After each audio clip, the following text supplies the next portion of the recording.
ñu barkeelu tuuti rek ci Maître El Hadji Diouf ah gars yi voilà ñu barkeelu tuuti ci Maître El Hadji Diouf après dinaa ubbi ligne bi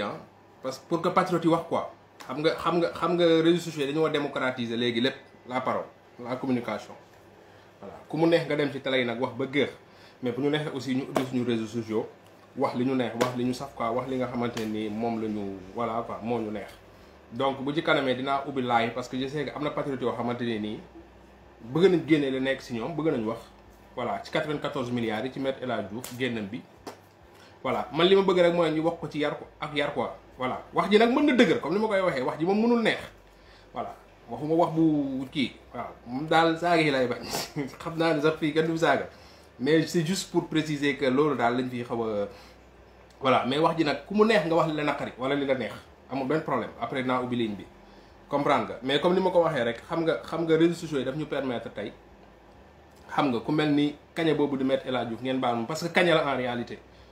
xam nga bu waxee aussi man ma mun a ubbi peut-être live bi nii pour nit ñi génne li nekk si ñoom dafay am solo donc bu yàggul tuuti man dinaa ubbi ligne bi vite fait bëgguma nag mu yàgg quoi peut-être dinaa waxtaan ni benn 15 minutes ubbi ko peut-être benn 35 30 minutes 40 minutes maximum ñu waxtaan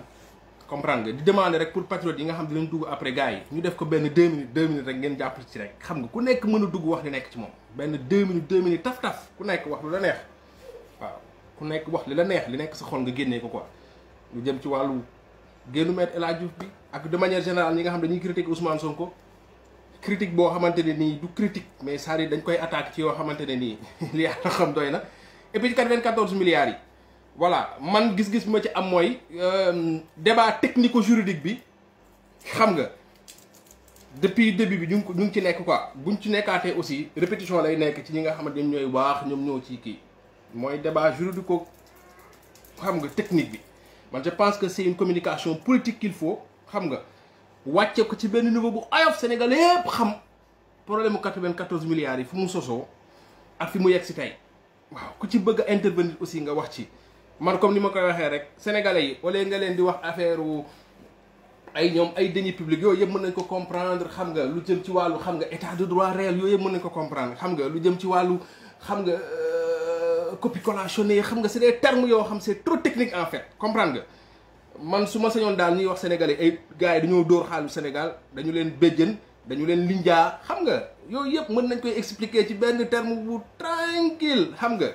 voilà chaque jour nga dugg Colobane gars yi di dóorante xam nga wala nga dugg ci benn marché Thiaroye gars yi di dóorante wala nga nekk si temps bi Sénégal gars yi di dóorante quoi ku nekk xam na liy dóor xam nga ku nekk xam na liy dóor nañ ko waxtaan ci suuf ñu xam ne ay dóor la yu ñu dóor Ousmane Sonko ne Sénégalais yi gars yi ñu ngi leen di dóor comprendre nga coow li muy bëree Ousmane Sonko dafa ne na ma xewoon Sénégalais yi di seen député ñu ngi leen bëgg a dóor ci 10 millions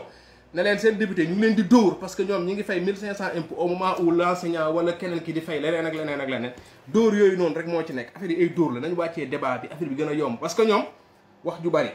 coow bu ñu desee nag ñun Pastef ci débat technique bi juridique xam nga yooyu yëpp teg ko ci yoon la mais y a une communication politique boo xam il faut ñu def ko communication politique ne veut pas dire peut-être wax lu nekk ak lu nekkul mais wax ko ci ba ay anam yoo xamante ni nii sama yaay sa yaay maire yi paa yi ñëpp dinañ ko comprendre xam nga ñëpp dinañ ko comprendre nga parce que li leer te leer mooy 94 milliards u Sénégalais yi lañ bëggoon a dóor état moo bëggoon a def expropriation mën nañ ko waxtaan ak Sénégalais yi mu doon lu yomb état fekk na terrain bi jeunes yi di footballee ci koñ bi mu ne def yow Pa Diop moo ko moom aaloon ko jeunes yi ñu ciy football état ñëw ne damay tabax fii ama hôpital wala dama fiy tabax nangam sangam dama koo soxla Pa Diop ne xale yi léegi terrain ba ngeen doon fubalee terrain bi dootu leen ko fubalee parce que état daf koo soxla pour suñu njariñu ñëpp loolooy utilité publique yaa ngi dégg état ne damay dàmp Pa Diop maintenant su may jël terrain bi pour tabax ci hôpital bi utilité publique ba Pa Diop moo seek ak état expropriation état mooy exproprier daanaka damay jël terrain bi xale yi doon fubalee jox état jël ko pour defal ci hôpital ñun ñëpp ñu bokk ko yow Pa Diop ñu dédommagé la jox la benn 2 millions wala benn 3 millions ci exemple comprendre nga 3 millions yee waroon dox nag diggante état ak Pa Diop moomu Pa Diop njabootam dafa yaatu bëri ay jafe-jafe maanaam diggante expropriation bi ñuy wax ne état daf ko waroon sekk ak Pa Diop jàllul parce que dafa am ay jafe yu ci nekk c'est-à-dire homologation amu ci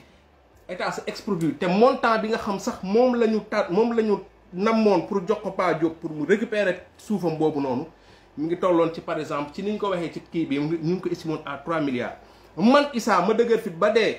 nekkoon benn jaaykat Colobane nekkoon benn dóorkat Colobane xëy par juste par quelle alchimie ma créé sama société de créance yoo xamante ne nii ci yooyu laay dox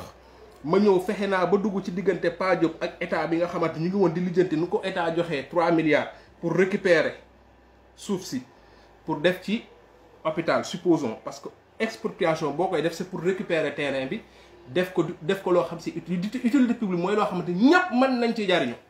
mën nañ ci tabax stade mën nañ ci tabax tali comme ni mu demee nii rek ci autoroute à péage wala ni mu demee ci terre bi gars yi bu ñu soxlaa fu ñu jaar dañuy ñëw yëkkati ñëpp dédommagé jox leen yéen kër jox leen leneen ak leneen ak leneen ñu estimer ne kër gi lii da doon jar foofu noonu autoroute à péage bi jaar fu mu jaar fu ne gars yi mën nañ estimer lan la fa suuf di jar ñu jox leen ñoom ñu dëkk feneen état moo soxla bu ñëwee day jël loolu moom moo am état rek moo koy def mais nag problème bi mooy la amoon foofu noonu coow li ci nekk mooy 3 milliards yi état waroon jox foofu noonu bu ma delseel ci Pa Diop tey mu nekk famille Ndoye boobu noonu 3 milliards yu ñu estimé naka la Mamour Diallo ak Tahirou Sarr lijjanti ba yóbbu ko ba ci 94 milliards foofu la wax ji ne wax ji nekkul feneen ak fan la ñu jaar ba ami kayit ba fexe ñëw jël place état bi ne dañuy def intermédiation maanaam dem jënd la état waroon jox famille bi 3 milliards nga xam yoon sax nanguwu ko ñu fexe ba dugg ci diggante bi génnee alal 2 milliards et quelque joxe ko fa jël kayit yi wëlbati ko ba def ko 94 milliards yoo xamante ne nii léegi état da nga ma koy jox yow état fa nga waroon joxe 3 milliards pour jël suufa soo xamante ne da nga jàpp ne Sénégal moo ko soxla man fexe naa ba dugg sa diggante ak famille Ndoye ba jënd ko man ci 2 milliards et quelque ñëw am ci kayit boo ma jox état 94 milliards loolu la leen Ousmane Sonko wax lii la amul leneen amul leneen te loolu ñu def foofu moom la ñuy def partout débat bi c'est très simple gars yi dañuy linjaa à travers les services compétents de l'État fonctionnaires yi ñoo ciy jàpp politiciens yi jàpp ci pouvoir bi jàpp ci noonu la ñuy amee ay milliards te kenn du ko gis kenn du ko séen mu yomb trop nag noonu rek la ñuy amee xaalis waaw état bi mooy gis ay dil teel a wax ñim ko sekkal gars yi dem dóor waaw gars yi dem dóor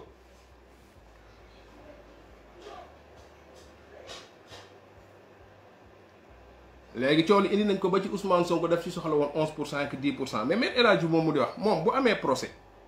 avocat dafa am lu muy fayeeku avocat yi dañuy liggéey moom day liggéey avocat la Me El Hadji Diouf toog ne moom bi muy défendre Habré dafa fayeeku xaalis même bu fekkente ne Ousmane Sonko tey dafa waroon défendre famille boobu noonu ba jot alal bi mais dafa am loo xam Ousmane Sonko fayeekuwu ko tey ku doon kuy wut kër wala ngay wut nekk Sénégal lañ ko waxtaan ak Sénégalais yi yëpp ñu ci bëri ay locataire lañ képp koo xam da ngay dem pour location mais borom kër gi daf lay wax avancer parce que noonu la demee noonu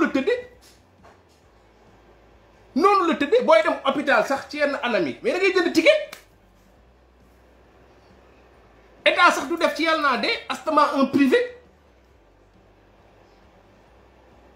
wala nit ku ñëw ubbi boutique am teg ne damay jaay yow da ngay ñëw rek yenn marchandise bi dem dafa am loo fay bàyyi prestation nit bu la defalee prestation nit bu la jox c'est-à-dire même sa force ngeen baal ma ci cadre yi bu feesee kiy ñëw indi oto bi pour pour manque ko mais dafa am looy teg ci loo xam dafay liggéey Ousmane Sonko bi ngeen ko dàqee mu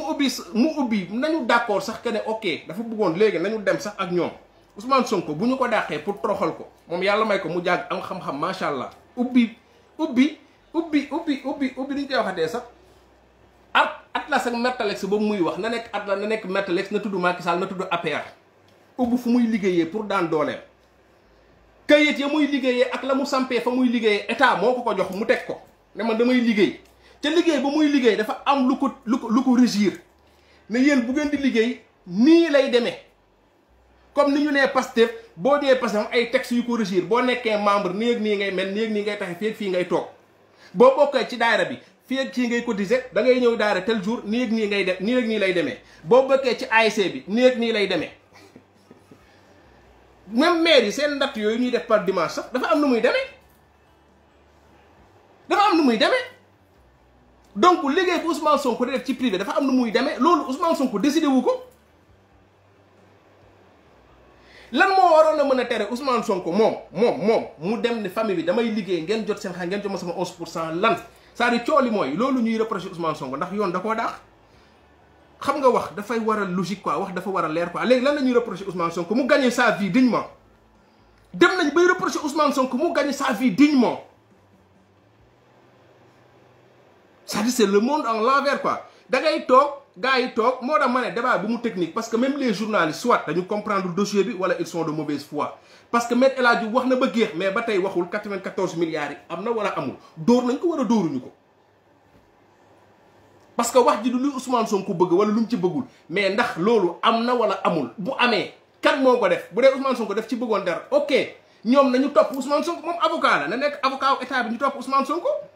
barki Demba Ndiaye Boubacar Seye dafa ñëw ne état bi xaalis 118 milliards yi ñu jël pour affaire immigration bi kenn xamul fu mu jaar mais dañ koo jàpp bu fekkee Ousmane Sonko taxaw na ne 94 milliards la ñu dóor mais nañu ko jàpp argument bi mu teg mooy Ousmane Sonko c'est un député mënuñu ko jàpp mais quand même Khalifa Sall c'était un député lan moo mun a tere Macky Sall mu dindi malaanu kiiraayu Ousmane Sonko lu ñuy woowee immunité parlementaire maanaam boo nekkee député yow mënuñ la jàpp comme man niñ ma mën a jàppee comme mënuñu mën a jàppee benn sénégalais lambda parce que yow dafa am lu la yoon may kenn mënu la patamee noonu mais loolu li koy dindi c'est les députés Macky Sall moom député yi nekk biir assemblée bu leen jaralee ñu def commission enquête xaw ma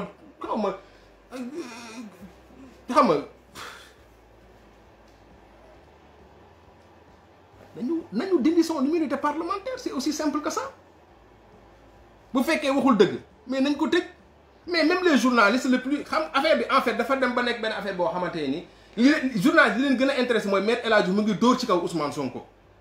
et le peuple dans tout ça est-ce que Ousmane Sonko dénonce est-ce que c'est vrai ou pas Ousmane Sonko taxaw na ne le rapport d'Olof nag da koo dëggal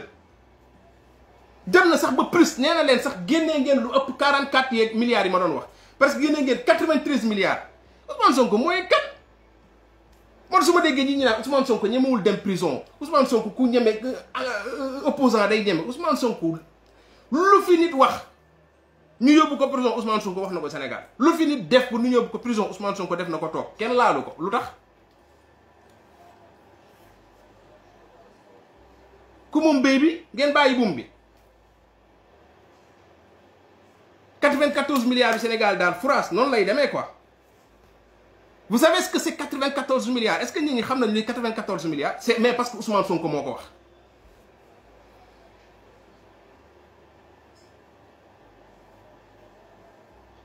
Ousmane Sonko bu ne nee nañ bu ne moom moo ne on va fusiller les chefs d'État ñu ne dëgg la bu ne sàcc nañ 94 milliards du Sénégalais ñu ne du dëgg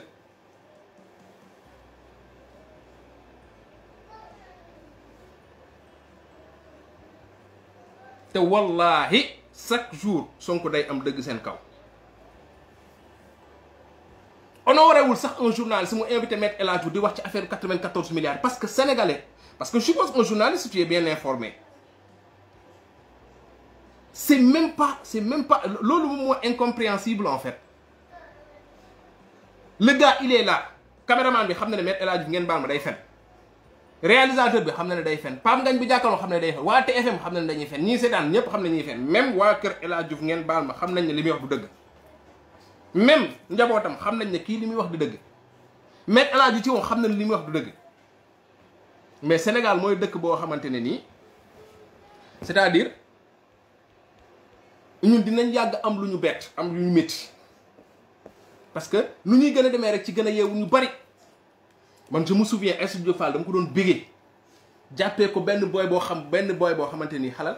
c'est-à-dire dëgg rek a ko ñor dëgg rek a tax nit ñi naan ko dafa nii dafa laa dafa lële parce que Sénégal boo ñemee dëgg rek ñu dëkkal la fenn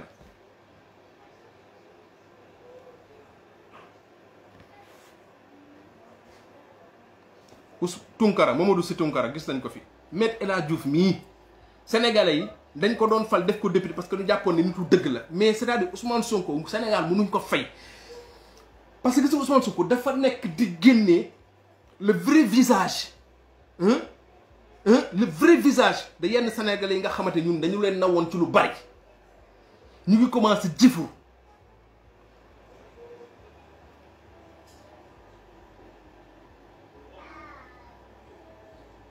si y a des personnes qui croient El Hadj Diouf man mi y compris man am na temps boo delloo say année ci gannaaw mais El Hadj Diouf dama ko jàppe woon un gars boo xam moom mooy yee Sénégalais yi mooy wax dëgg bu ñu ne woon peut-être kan mooy député bu baax bi à l'Assemblée am na temps dañuy wax maître El Hadj Diouf la bu ñu la ne woon Aïssatou Fall da nga doon jàpp ne kii benn boy la boo xam ne gangster la benn boy moom dëgg rek ko ñor Ousmane Sy Tounkara dañ ko fi doon annulé bu dégg ma naa Ousmane Sy Tounkara Mamadou Sy Tounkara ak ñeneen man je me souviens bi may nekk université dama doon jëndi passe pour dem déglu ci internet nu mu tudd kaña bi nekk biir bi ànd ak Macky Sall booy bu xees bi Souleymane Jules Diop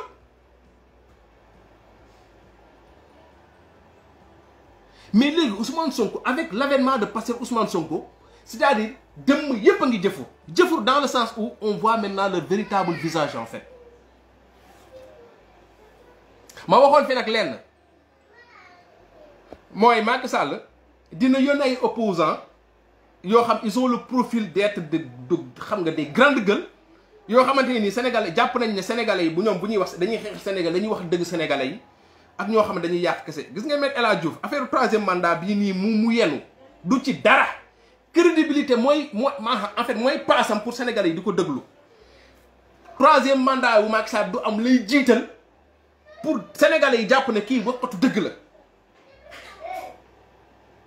pour Sénégalais yi jàpp ne Me El Hadji Diouf il a encore de la crédibilité en fait pour Sénégalais yi jàpp ne Me El Hadji Diouf bii nii bañkat la mais ci biir loolu muy def dafa bokk ci ñuy yàq man je suis persuadé que Me El Hadji Diouf Cheikh Yérim Mamadou Ibra Kane xeetu nit ñooñu moom Sénégalais yi nañu leen bàyyi xel bu baax a baax doxuñu ci njëriñu Sénégal te daf ci bëri ay miikër et c'est très difficile def naa fi benn post naan Mamadou Ibra Kane wax ci gars yi naan ma non pourtant il nii pourtant il nële gis nga Sénégal xolal ku farul ku ne wala ku waxul ku ne dangaa bokk looloo fi nekk Youssou Ndour moo fës rek mais des Youssou Ndour moom y en a partout au Sénégal y en a en pagaille au Sénégal des gens yoo xamante seen projet yëpp c'est de crédibiliser Macky Sall wala de décrédibiliser Ousmane Sonko wala une certaine opposition loolu kese mooy seen mission te ki koy jëmal di ko matérialiser weesuwul ñoom Cheikh Yérim ñoom Me El Hadji Diouf ak ñoomin seen Cheikh Yérim nag moom jàpp na ne moo gën a gudd xel ñépp moom bu nante bi lay def gis ngeen ko fi raw muy listixaar ne Macky Sall homme de l'année di listixaar dañu indil ay secret défense yi ay secret yu kenn xamul nit nan nga mën a toogee ak askan nga ne leen diw moom mooy le meilleur mais mënuma leen wax li tax mu nekk le meilleur faut vraiment depuis quand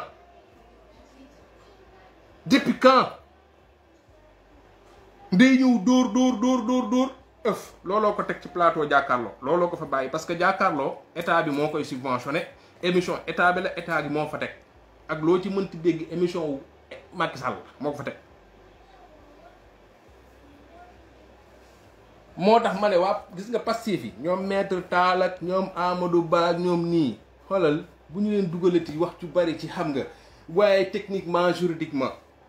wàccee leen débat bi ngeen wax ak ñëpp dem ci marché au poisson ne leen Mamour Diallo nii la dóoree 94 milliards sénégalais yi daf leen dafa linjaa sénégalais yi daf leen xoolal dafa sàcc waaw dafa mel ni sénégalais yi toog et puis li gën a garaaw xam nga li neex li métti Sénégal mooy ak Ousmane Sonko mooy ñoom xam nañ ni fu ñu ñëwee ci ay débat de fond gars yi duma leen waaw boo yóbboo booy bu ndaw boobu rek booy bu tuuti booy bu jeune bi citizen lii boobu noonu rek mu duma leen waaw boo yóbbu woon mon frère Tanor Sankari sax mu duma leen ñu indi seen kàngam sax mu duma leen mais le problème mooy te foofu laa am problème ak journaliste yi mooy c'est-à-dire sénégalais yi dañuy toog di seetaan seen télé bi mi ngi tàqare sénégalais yaa ngi seetaan waa ji ñëw Mamour Diallo ak ñoom Tahirou ak ñoom ñëpp ñëw fekk gars yi di seetaan TFM ñu yëkkati télé bi débranché ko yóbbu ko sénégalais yi gis ñi doon nelaw ñoo gisul mais ñenn ñi gis nañ que ni ñii comme man ak ñu bëri ci yéen xam nañu dañoo dóor 94 milliards yi mais bu ñu demee journaliste yi ñoom du ñu lijjanti 94 milliards fu mu jaar de ak lan yan coono sénégalais la mënoon faj de dañuy lijjanti sàcc bi jël affaire bi sàcc bi wala ñu ñëw lijjanti Ousmane Sonko ñu leen waa ji sàcc na leen dañuy lijjanti Ousmane Sonko noo def ba gis ko ban yëre nga soloon ban langue nga ko waxee yaa ngi gis ban heure nga ko wax c'est-à-dire ci ay futilité léegi futilité yi nag boo koy gis da ngay yaakaar du danga koy xeeb mais loolu moom mooy jaxase xel yi mooy dem ba affaire bi soof moo dem ba yenn patriote sax bëggatu nga duñu dégg affaire 94 milliards yi ndax coono bi ci Ousmane Sonko daj rek pour ne leen ñu ngi sàcc seen 94 milliards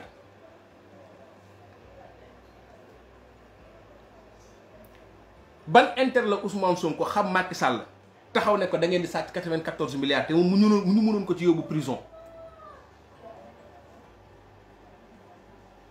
mais journalistes yi problème bi yépp mooy ñi war a communiquer ci loolu bugguñ ci communiquer ñi war a leeral sénégalais yi bugguñu leeral sénégalais yi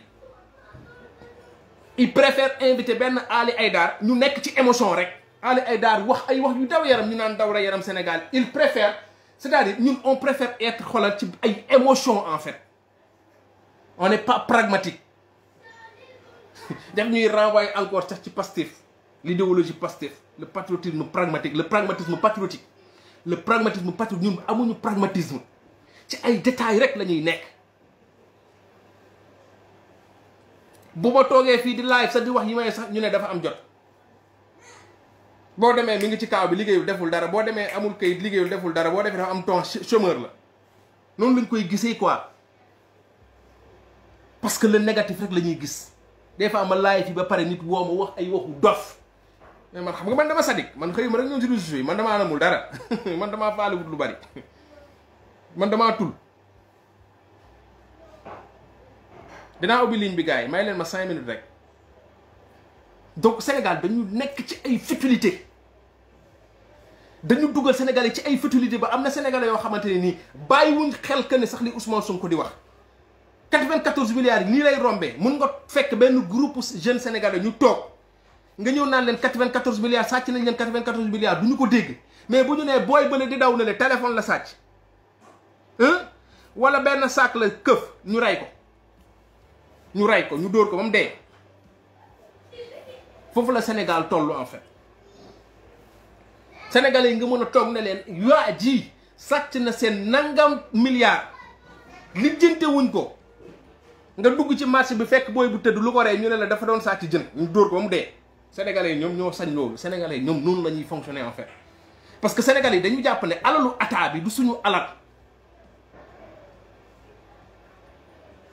moo tax ay Cheikh Yérim di doxee noonu ci bopp askan bi toog télé naan leen du dëgg public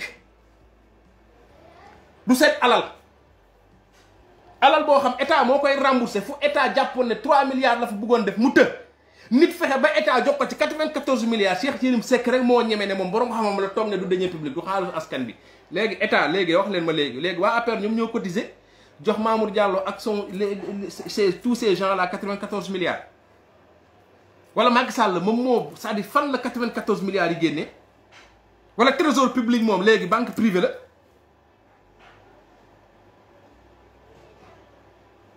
kenn du ko wax kenn du ko ne Cheikh Yérim ngeen baal ma ci kàddu yi li nga wax du dëgg da ngay fen dëkk boo xam ñu ne dëkk boo xam dëgg la ñu bàyyi Maître El Hadji Diouf di ko invité ci plateau mais c'est-à-dire ñun li ñuy jaay sax moo baaxul quoi parce que même journaliste bi toog di cautionner loolu xamul ne moom ay doomam moom mi ngi légué ay doomam parce que ay ñoom seeni doom c'est des Sénégalais ils feront partie du Sénégal de demain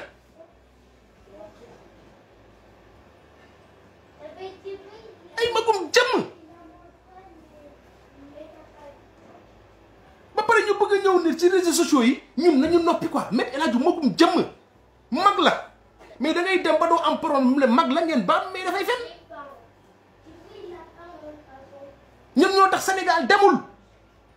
parce que dañu nekk ci ay privilèges yor alal fii lañ ko interview milliardaire nga mu ne waa man milliardaire laa kooku lu yoonam ci kooku c'est-à-dire problème am nekkul ci problème mu sénégalais yi parce que noonu ni ko sénégalais yi jàppee noonu waxkati dëgg nga moo tax muy exister moo tax à chaque fois dina am fu mu kottu état ak lu mu ko jege-jege di dóor pour maintenir toujours crédibilité boobu bi tax sénégalais yi naan ko yow de waxkatu dëgg nga looloo indi coowal 3e mandat bi mu naan Macky doo ko def c'est pour exister c'est pour avoir encore cette crédibilité bi nga xamante moo koy permettre mu taxaw en face de Ousmane Sonko. parce que arrêté Macky ñemewul Ousmane Sonko ay golo rek ay kaña lay yónni ay golo yu mel ni Cheikh Yérim lay yónni ay kaña yu mel ni Aladji la yónni ak ay bukk yu mel ni Aïssatou Diop Fall. mais nag fii la ñuy fekk man li may wax rek wax ji moom dinañu fexe mu ànd ak teggi nu ñu saaga mais dina dëgër këng waaw fu ñu amee 1 heure de temps émission dinañ jël 20 minutes boo xamante ni dañuy dañuy maat Ousmane Sonko rek te Sénégal fi mu toll. WhatsApp la waaw mën ngeen ma woo WhatsApp pour gars yi xam milliard bi mu toll 1 milliard avec 1 milliard de francs CFA au Sénégal mun nga construire 20 postes de santé yu ñu équipé ak personnel 1 milliard avec 1 milliard 20 postes de santé benn milliard boo ko jëlee 20 postes de santé la bu ñu équipé au Sénégal pour vous donner une idée de la somme. salaamaaleykum. maa ngi lay ziar jàmbaar. waaw Issa ñu ngi dolli ziar ñu ngi déglu sa live bi kontaan nañ trop. macha allah man damay bañ a yàgg rek man dama jàpp ne Maître El Hadji Diouf waruñu jël temps trop si moom. ndaxte bu ñuy jël temps si moom dañ koy gën di nga may bës ndaxte booy bu waxee rek ñu tontu rek. dañ koy gën a may bës maa ne kooku man sax su ma gisee si Facebook bi sax wala lépp lu ma gis sax man damay bàyyi mu jàll quoi du ma ko seetaan du ma ko déglu ndaxte lu muy wax amul njariñ yeetewul dëkkiwu quoi. ndeysaan. waaw moo tax daal bëggoon daal sa débat bi nga changé indi Maître El Hadji teg fële wax si loo xam ne lu ñuy yeetal loo xam ne luy avancé Sénégal quoi ñun loolu lañ soxlaa quoi El Hadji Diouf dañuy tardel quoi. waaw man je rappelle rek que débat bi c'est El Hadji Diouf ak 94 milliards yi xam nga bon ku nekk ak ni nga ko santi rek am na ñoo xam xëy na bëgg nañ wax dara ci Maître El Hadji Diouf je les permets juste ñu génnee li nekk seen xol en fait en étant quand même voilà en gardant quand même lii ñu émission bi c'est juste ça en fait parce que man mën naa gëm ne duñ ci wax keneen jàpp ne dañ ci war a wax quoi donc je préfère être très démocrate ceux qui veulent parler de Maître El Hadji Diouf ñu wax ci ñi bëgg a wax ci 94 milliards yi ñu wax ci en fait. 94 milliards moom xam naa ne moom du feeñee fii moom du leen lépp du leeree fii moom ndaxte 94 2024 incha allah moom lépp dina leer moom. incha allah loolu moom waxatuñ ko. en tant que Macky Sall moom 94 milliards moom du ma sa leer moom 2024 incha allah bu Ousmane Sonko nekkee président lépp li nga xam ne Macky Sall luwal na ko ak njabootam muy 94 milliards muy leneen ak leneen lépp dina leer incha allah. incha allah. ok jaajëf jàmbaar kontaan nañ. man maa ngi côté Po. wante man awma benn militant boo xam ne laa la wax ni ñoom peut-être ñu bokk Pastef man dama kenn fii quoi. léegi xoolal loolu moom man yooyu rek laa yàkkam bi gaa yooyu dañ koy lijjante woo ma après si suuf bu laay bi jeexee ñu gérer loolu incha allah. amul problème Issa. incha allah bu laay bi jeexee rek on se capte incha allah après on gère ça incha allah. incha allah jërëjëf waay jërëjëf merci waay. jaajëf taw fi allo. salaamaaleykum. maaleykum salaam jàmbaar yëkkatil baat bi ci kaw incha allah ñu waxtaan. dooli ziar jàmbaar. yaa ngi am jàmm. ñu ngi sant yàlla bu baax macha allah. wax ci Maître El Hadji Diouf yombul tellement da nga koy jëppi ba soo bëggee wax ci moom finalement il faut sax da nga koy saaga wala yow nga dépassé les limites. non jarul saaga. je préfère wax tuuti ci 94 milliards yi quoi. ayca ñëwal kon. waaw kay ñëwal. gis nga problème mu 94 milliards yi man dama koy topp depuis le début quoi mais j'ai toujours cru que du mës a am suite parce que dama am sama benn frère bu ma waxoon lu leer mu ne ma dossier bi bis bu leeree présidence lañ jëm même avant que Barthélémy Diaz di ko wax. mu ne ma lii su leeree Macky Sall ci boppam dina am problème waxuma la Macky Sall kese waaye Sénégal ñiy lekk ci ñi ngay gis ci média yi nii ñëpp a ciy am problème parce que problème bi nekkul loo xamante ne ñaari nit ñoo ci lekk ñetti nit ñi ci lekk dafa bëri. dafa bëri. munul leer tant que système bi disparaître lii disparition système mooy tax mu leer sinon dañuy sonn rek instant bi en plus maître Tall dafa aj level bi quoi fi muy waxee gars yi yow mu dégg. non dafa kawe trop man moo tax damay bëgg gars yi wàccee ku kaa bu ko defee sénégalais yi aussi mën cee jot quoi sénégalais yëpp de tout bord. man ngay toog di ko expliquer benn nit di ko wax projet Pastef parce que man maa ngi côté Saint-Louis mais des fois damay toog sama magasin rek nit ñëw di wax ma ne ko problème mu Sénégal yéen la parce que yéen a fi toog di fi fal Macky Sall di ko falaat mais tu vois que nit ñi doyal nañ ci Macky Sall mais xamaguñ exactement Ousmane Sonko. léegi instant bi ñun comme li Akon di wax il faut ñu continuer insister ci massification bi quoi. mieux vaut ñu def loolu.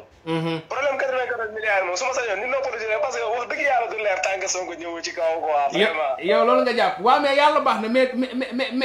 mais nañ ci nekk di xeex rek def ci wasu suñu àq quoi après lu ñu am jël. waaw yàlla baax na mais xam nga da ngay waslu sa àq rek da ngay waslu sa àq. waaw mais man moom li ma gëm mooy. loo xamante ne Macky Sall ak ay doomam jabaram ñëpp ci nar a sonn moom. gars yi duñ ko traité quoi. loolu dëgg la loolu du doon ci nguuru Macky Sall loolu dëgg la. dinaa la contacter après live bi ñu waxtaan ci lu gën a yaatu parce que yàgg naa bëgg seen numéro yàgg naa bëgg seen live bi dara du ma si raw wallaahi la si. waaw ñoo far loolu du dara après ñu dee ko incha allah. merci xaaral ma libéré ligne bi pour ñeneen ñi. ayca jaajëf ñu dugalaat ñeneen ñi jaajëf gars yi xoolal ñu comprendre rek benn affaire xam nga nit mën na jàpp ne Me El Hadji Diouf maa ngi ñëw de jàmbaar nit mën na jàpp ne Me El Hadji Diouf jarul tontu mais nit aussi mën na toog Me El Hadji Diouf mu am lu nekk ci xolam mu bëgg ko génnee man looloo tax ma ubbi lii nii nit ñi génnee li nekk ci ñoom quoi parce que aussi xam nga nit ku nekk ak ni ngay gérer man Me El Hadji Diouf buy wax man day mel ni benn miir laa jaakaar lool mais du man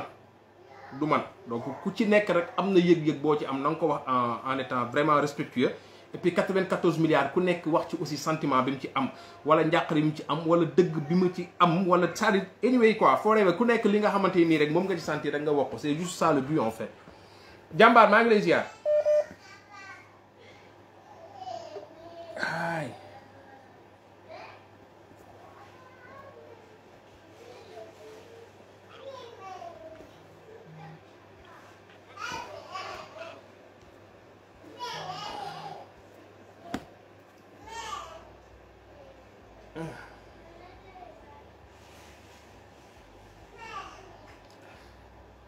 allo waa jàmbaar may mu tuuti rek ma def la haut-parleur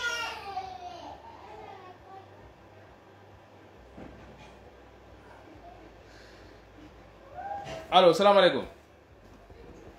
waaw Kumba. maa ngi lay ziar jàmbaar. maa ngi lay delloo ziar bu baax quoi. ayca yaa ngi en direct gars yi ñu ngi lay teewlu. Gaza jërëjëf. waaw man effectivement je trouve que tu as effectivement raison parce que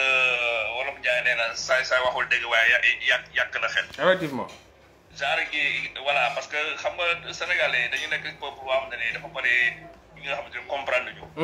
léegi bu ñuy déglu ay ñoom genre El Hadji Diouf ñoom Cheikh yéen les ordures là. dañuy def na mën na am ñi si Sénégalais yuy jàpp ne ñii li ñu wax dëgg la. voilà kenn ku ne à ton niveau. vraiment mën nga def loo xamante ni vraiment mën na éclaircir selon ton public. mën na éclaircir seen gis-gis si dossier boobu noonu. effectivement 14 milliards xaal bu bëri daanaka li ñu sàcc li ñu sàcc 94 milliards c'est le cadet des sommes qu'ils ont détournées. ay milliards la ñuy door ñi gars yi. ay milliards la ñuy door. xam nga yooyu noonu tant que Macky Sall ngi fii ce sera une parodie de justice ay tàppale lay doon jàppal bàyyi xam nga du mujj fenn. xam nga. mais nañ concentré wu ci liggéey bi rek waaw li tax muy leer. ndax 94 milliards dossier bi leer. dañ ko concentré si loolu mooy teg waa ji si bopp réew mi. mu jiite Sénégal incha allah en 2024. waaw combat bi daal defe naa mooy combat bi yow li may suivre say live vraiment yàlla na yàlla dimbale. amiin yokku vraiment taxawaay bi. amiin jàmbaar dëggantaan. amiin. jërëjëf Kuba ma bàyyi ligne bi rek gars yi. waa kay acca ñu ngi lay jaajëfal kàddu yi rafet na ñu ngi lay jaajëfal. yeah xam nga gars yi gis nga il faut comprendre une chose c'est que ku mel ni Me El Hadji Diouf ñoom bu ñuy wax waxuñoo 15% yi de chaque jour moo wax bu fekkente ne 15% lañ am xam naa ne fi doon nii moom 15 yi moom war na yegg xanaa lu mu dee war na yegg 55 fi mu toll nii 15 bi xam nga c'est-à-dire bu ñuy wax ñoom waxuñu ak ñun c'est-à-dire ñoom dafa am ñu ñuy waxal il faut ñu xam que ni c'est-à-dire gis nga li may wax rek ñi Sonko xam na nguur gi xam nañ que ne Sonko ku mës a ànd ak moom ku xees ba ànd ak moom ku xees ba gëm Sonko ku xees ba gëm Pastef c'est fini jeex na jeex na. même nit ñi frustré wu Pastef sax da ngay dégg ñu naan la man de gars yi ñuy def neex moom mais Sonko laay voter c'est-à-dire un patriote moom bu convaincu c'est fini ñoom xam nañ donc ñoom waxuñu ak ñun donc ñun bu ñu leen di tontu en fait.